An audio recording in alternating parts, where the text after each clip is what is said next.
Hopefully everybody out there in YouTube land is looking at this video saying, wow, that looks good. I finally broke down and bought a new camera. And let's just say enough of you guys complained about the old one. I hated the old one. But I fear change. Anyway, got myself a new 1080p high def, records in interlace or progressive or whatever I want. It's fancy. It's fancier than I need it to be. But I'm hoping that this is looking a lot better than the old videos did. So, just as a test, I don't know. You guys notice more details, better picture, nicer colors, all that fun stuff. Anyway, the video that you're about to see was recorded mostly with the old camera. So we're going to be looking at this badass blade right here. And I'm going to introduce it all in the rest of the video. So forgive me that the first segments of this video are with the old camera, with the old quality, but we're going to be doing high def from now on. So let's go ahead and get started. Hey guys, I'm back. I got my best buddy Aiden right here with me. He's going to help me out today with this video. We're going to take a look at the Sniper Bladeworks SOF Chopper. So if you guys remember, this was the knife of the month for June from BattlBox, Mission 16, Land Navigation.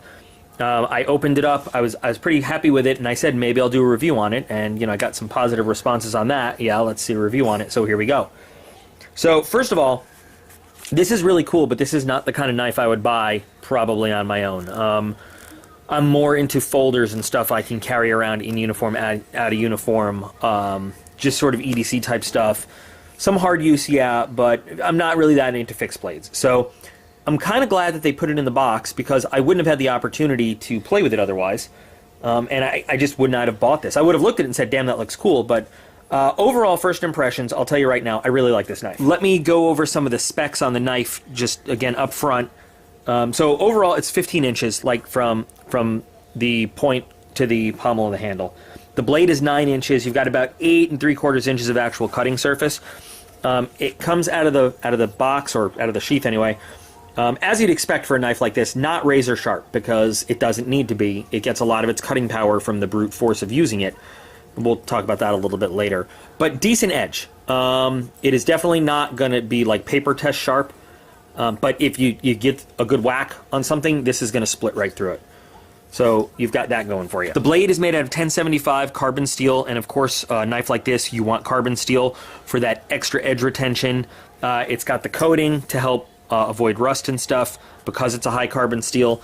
I think most machetes and knives of this type would be carbon and not stainless. The actual handle part itself is 6 inches, and I've got, I don't know, medium to large sized hands, and this fits pretty well with extra room. And it's a pretty comfortable handle in terms of shape. I don't like how skinny it is. I'd like a thicker handle on there. But in terms of actual feel and holding the knife, it's really good. I really like it. Because it's a little too thin though, and I've wanted to do this for a couple days since I got it, but I wanted to be able to show the knife with the original handle. And by the way, you've got these nice micarta scales. I think they're linen. Not entirely sure, but riveted on, and they're solid. You know, I just messed with them a little bit to see if they're going to peel off or anything. They're not. But I'm going to go ahead and I'm going to wrap this in P-cord just to give the handle a little bit extra width and a little bit of cushioning too. It's a very good, very well made handle. It's just I'd like it to be a little bit thicker. So let's go ahead and do this real fast. To do the wrapping, I'm just using some regular old OD green 550 cord, parachute cord, whatever you want. And this knife actually makes it pretty easy because you've got these little rivet holes right here to put the cord through and do it. So I'm just going to wrap this real fast and then we'll get back to it.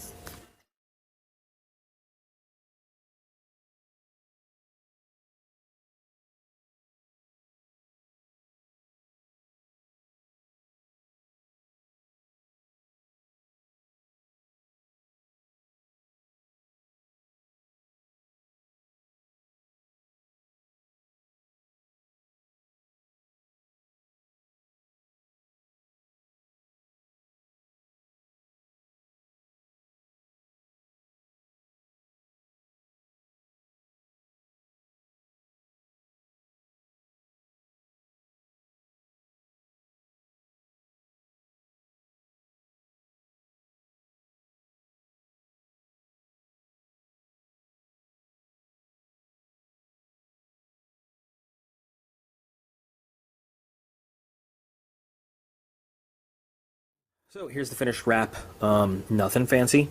Just putting some P-cord on there. and it does, in my hand anyway, it feels a lot better. Just having that extra little bit of thickness really makes it feel solid.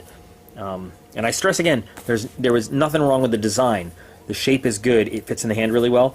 I just wanted a slightly thicker handle. That feels pretty good, and I've got, you know, a few feet of 550 cord wherever I go, as long as I'm carrying this too. So getting back to the numbers and the specs, it's a pretty thick blade, but you'd expect that from this. It's almost 1/5 of an inch. Sniper Bladeworks website isn't up right now, but I was able to look this up on Blade HQ, and it says that it is a 0.19 inch thick blade, so it's still, it's pretty thick, pretty tough. The big thing about this one is weight, and I don't mind it that much, but it's over a pound of metal in your hand. Sniper Bladeworks makes some pretty expensive high-end stuff. I've seen their folders go for over $700. They've got customs, mid-tex, production stuff. I don't know a whole lot about them, but just looking around. Interestingly enough, though, this particular knife is made in El Salvador. So it's a little bit cheaper, but the price that I saw on Blade HQ kind of matches up with the inventory card in BattlBox. It was going for $145. I've seen them for a little bit more, a little bit less, but that's generally how much you're gonna pay for this. It feels really solid. My big complaint, the only thing I don't like about it so far, is this sheath. I don't like a nylon sheath. Number one, it's flimsy to me. I like something with a little more rigidity to it. It doesn't give you much of an option. Besides this belt loop here. I would love some Alice, or yeah, they're showing my age. There's some Alice clips or some Molly attachments on there. Maybe some webbing to strap some other stuff too. But it does hold the knife pretty securely once you get it in there. It's got a strap that wraps all the way around and then Velcros on, and it does keep it in there pretty well. The thing that I don't like most about these kinds of sheaths is that it's just so off weight and balance. It's going to hang there, and I don't like it. So if I was going to fix anything about this, I would maybe want a different sheath. But I mean, if that's the worst thing I'm complaining about, that's pretty good. Balance on it feels pretty good. The weight's mostly in the front where you'd expect and want it to be, but because you've got that really big thick chunk of metal that goes all the way through the handle, full tang, it actually does balance pretty well. So that's enough of the show and tell, kind of. I'm going to put some tests together and actually use this and see how it feels in the hand, chopping some stuff up and how it does. Alright, so here is the big pear tree in the front yard. And since I want to use some of this wood for the smoker today, I figured this would be a good time to just give this thing a little try. It's a pretty solid tree, so let's see how this does.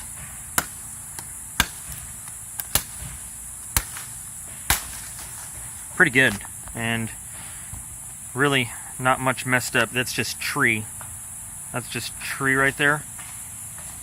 That'll probably come off of the blade. That's like not a scrape in the coating or anything. You know, see, that comes off.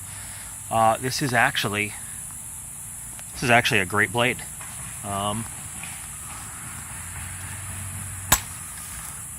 It's taken some of these things off, like just with one chop. For an initial, just, you know, rough hack, no pun intended, this is pretty good. What I'd like to do is actually get this entire limb here, and then I'm going to cut this up into small pieces to throw in the smoker. I don't know how long this is going to take, but let's try.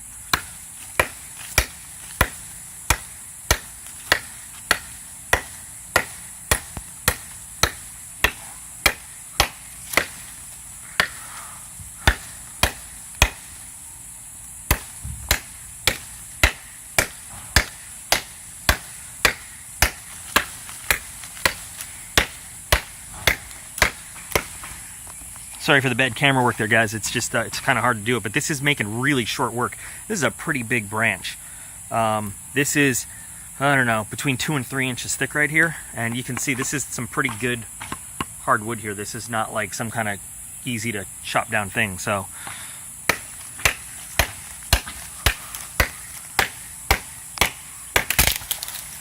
All right. I am kind of in love with this knife. This is awesome. We'll come up with a couple other things that'll put it through its paces. I apologize, everybody, for using 3 or 4 different cameras to do this video. Started with the old camera, then used my phone for the shots chopping the tree because I just had it in my hand, and now the new one. I promise from now on everything will be done with one camera. So this is the day after the big chop. It's been about 24 hours, give or take. I left it outside, didn't bury it or anything like that. I just put the knife out on the back porch. I decided to see what the very humid Florida beach air would do to it. Just to see another durability test. Now, this is high carbon steel, so we expect high carbon steel to rust a little easier than stainless. So I want to say that rust is not a poor performance factor in this knife. I just wanted to see how much rust would accumulate. Yep, and you can see we've got some here going on up the spine. Still have a very nice cutting edge though, even with the rust that's on there. There's still lots of tree on the blade, but the coating itself, the coating is intact. The coating has not worn off at all. There's no actual scratches down to the metal material. It's just dirty. I won't clean that. Inside the logo, there's a little bit of rust there, and it's pretty humid out right now, so the camera's getting a little bit foggy, but we just wanted to use the new camera outside to get some of these good detail shots. But overall, the blade really is still very effective. We're going to take it inside. We're not going to clean the rust off or anything. We're just going to say we're out in a survival situation, you know, out in the woods or something. So we're going to use this to do some more cutting tests and see how that holds up. All right, we're going to finish this video up inside. And yeah, some fallout going on in the background. Seems that lately there's a lot of video games being played in the background when I do my videos. I hope it's a cool soundtrack. Now, given that this is not a slicing kind of knife anyway, let's just see, now that we put it through some paces and let it sit out in the elements a little bit, as if we were out in the field or something, let's just see how effective it is at still cutting through some basic stuff. So first we'll give a little chop test on the 550 cord. And that's not bad. It's not all the way through, obviously, but a little bit gets it through there. Also, you know, I'm on the living room floor, so this isn't like a hard concrete surface or anything to work with, but there we go. A little extra force and it works just fine. Let's do one more. And this is, if I haven't said it already, with the weight up at the front, this is really easy to just swing. It doesn't take a lot of effort. You know, like some larger knives, it actually, the weight of it takes effort. This is balanced really well. Just for the hell of it, let's see if we were to try to slice. Not done. Yeah, so significant effort to do that slicing, and it's a pretty rugged, rough cut there too. If you look at the chop cuts, they're relatively clean. Lots of force right behind there. Just even feeling the blade, you know, it's sharp, but I'm not even worried about running my finger on it like that, because without putting a lot of pressure down on there, it's just not that razor's edge. Now, I'm sure you can get it to that razor sharpness if you want, but for the purposes of, you know, what something like this is used for, you just, like I said earlier in the video, you just don't need that razor's edge on it. Let me clean this off, though, real quick, and let's just do a quick food type test. Just see how it is at cutting something like that if you're needing to, I don't know, slaughter a pig or something out on your camping trip. All right, normally when I want to remove rust, I use a little bit of WD-40 or something similar to that, and like a green scrubby pad. This came out really well. All I did was warm water, dish soap, and a sponge, like a kitchen sponge, and that rust, for the most part, came right off. There's still some areas where it needs a little improvement, but it's a pretty clean blade, which is really nice. You can see there's a little bit of marking left in the coating there. I'm not exactly sure if that's scratched in there or like embedded tree, but I mean, for the most part, this coating has survived pretty well. Pretty important when you have your high carbon steel blades. Little piece of skirt steak here. Dinner, but I think this is a good opportunity. It's a nice thin cut, good test for some chopping and some slicing with this. So I'm going to start just by giving a little cut right in the middle there, right about meow. Actually, I can start with the slicing. It actually slices through the meat pretty well.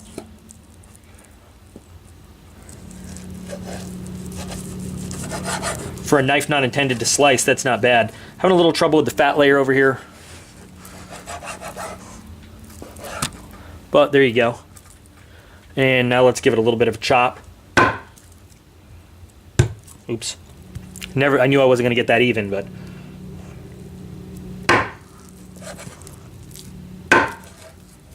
So it's still a very effective blade. Dug into this cutting board a little bit. This is a very, very hardwood cutting board that I got. So not a lot of force needed to cut through there. So I'm pretty happy with the performance of this thing overall. I wouldn't put it through a paper test because obviously it's not that sharp, but it's held up. And I really like this. The one thing that I would comment on, it's actually not the knife itself. My wrap job slipped a little bit as I was doing the chopping on the tree. Still comfortable, still feels good.